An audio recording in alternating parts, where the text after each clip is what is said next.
Sayın Merkel, Putin'le görüşmeniz haftayaydı değil mi? Haftaya. Putin'le görüşmelerinizde duygularınızı çok belli ediyorsunuz. Hayır. Bakın yine yaptınız. Ne yaptım? Sayın Merkel, lütfen kendinizi bir izleyin.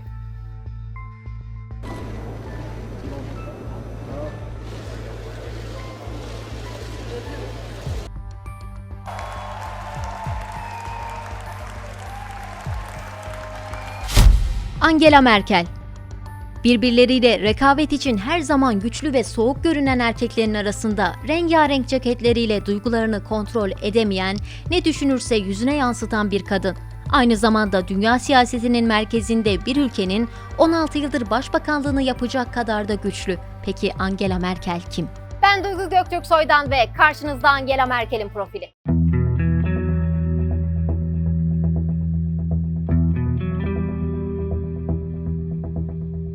Merkel siyasetteki uzun kariyeriyle her zaman dünyanın en popüler isimlerinden olmayı başardı. Ne onu doğal karizma yapan bir vücut diline ne de kuvvetli bir hitabete sahipti. Ancak bunların ikisinden de etkili bir özelliği vardı.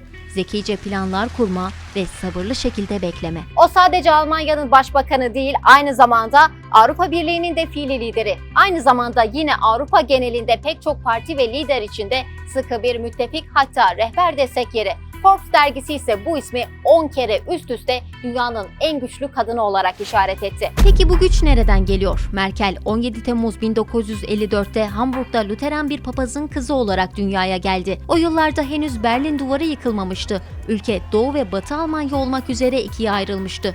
Merkel'in çocukluğu da sosyalist Doğu Almanya sınırları içinde yer alan Brandenburg'un Templin kentinde geçmiş. Başarılı bir öğrenciydi. İlk ve orta öğrenimi sürecinde matematikteki başarılarıyla ödüller aldı ve Rusça öğrendi. Yüksek öğrenimi içinse 1973'te Leipzig Üniversitesi'nde fizik okumaya başladı ve 1978'de mezun oldu. Merkel 1986'da kuantum kimyası alanında doktorasına başladı, ancak bu yılın Merkel için bir başka önemi daha vardı. İlk kez Batı Almanya'ya geçti. 80'li yılların sonuna doğruysa Merkel Doğu Almanya merkezli Demokratik Uyanış Hareketi'ne katıldı. 1989'da Berlin Duvarı yıkıldıktan sonra bu hareket Batı Almanya merkezli Hristiyan Demokrat Parti ile birleşti ve Merkel siyaset sahnesine ilk büyük adımını attı. Almanya'nın yaşlı siyasetçilerine göre o Doğu Almanya'dan gelmiş utangaç bir kız çocuğuydu, ama Merkel kısa sürede öyle olmadığını kanıtladı. Siyaset sahnesinde hızla yükselen Merkel, 1991-94 yılları arasında Kadın ve Gençlik Bakanı, 1994-98 yılları arasındaysa Çevre Bakanlığı görevini yürüttü. 2000 yılında Hristiyan Demokrat Birliği liderliği görevini aldı ve 2005'te partisi seçimi kazandı.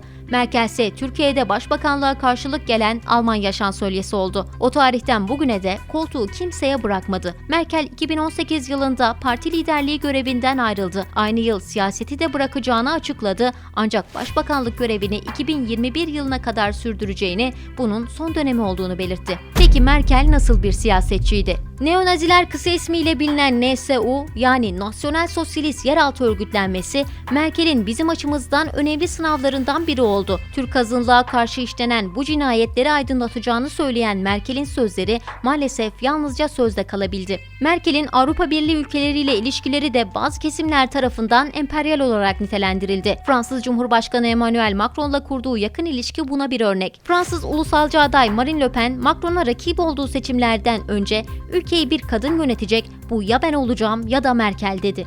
Avrupa Birliği'nin fiili başbakanı olarak elbette Merkel'in en çok siyasi çatışma yaşadığı isimlerin başında Vladimir Putin geliyor. İkilinin arasında gerçekleşen olaylardan en ilginci ise ünlü köpek krizi. Putin 2007 yılında Merkel'i Kremlin'de kabul ettiği sırada köpeğinin de görüşme yapılan salona girmesine izin verdi. Köpek korkusu olan Merkel için bu son derece gergin bir 60 dakika oldu. Almanya Başbakanı görüşme sonrası yaptığı açıklamada Putin'in bunu neden yaptığını anlıyorum. Bir erkek olduğunu kanıtlamak için yaptı. Başarılı hiçbir şeyleri yok. Sahip oldukları tek şey bu diyerek öfkesini gösterdi. Peki Merkel özel hayatında nasıl biriydi? Merkel siyasi bir figür olarak elbette basının ilgi odağıydı. Ancak özel hayatını bu ilgiden uzak tutmayı başardı. 1981 yılında tanıştığı kuantum kimyacısı Joachim Searle 1998 yılında evlendi. Evlendiğinde Searle'ün 2 çocuğu vardı ve Merkel'in başka çocuğu olmadı. Merkel'in hafta sonunda evde yemek pişirmeyi sevdiği biliniyor. Bund dergisine göre Başbakan Cuma günleri eşine alışveriş listesi hazırlıyor ve hafta sonunda eşine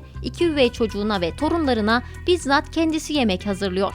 Birkaç kez kendisine sorulmasına rağmen Merkel en sevdiği yemeğin ne olduğunu sır gibi saklıyor. Gerekçesi ise gayet haklı. Eğer sevdiğim yemeği söylersem her yerde pişirip önüme koyarlar. Döner tutkusu ve döneri Almanlar gibi soslu değil, Türkler gibi sade yemesi de Merkel'in özel hayatıyla ilgili bir başka detay. Merkel'in sağlık durumuysa çok konuşulan bir başka gündem oldu. 2017'den beri Merkel'in halka açık birkaç etkinlikte gözle görülür şekilde titrediği görüldü. Bu titremeleri susuzluğa bağladı ve bir bardak sudan sonra kendisini daha iyi hissettiğini söyledi. Bu gerekçe her ne kadar kamuoyunu tatmin etmese de konuyla ilgili başka bir bilgiye ulaşılamadı.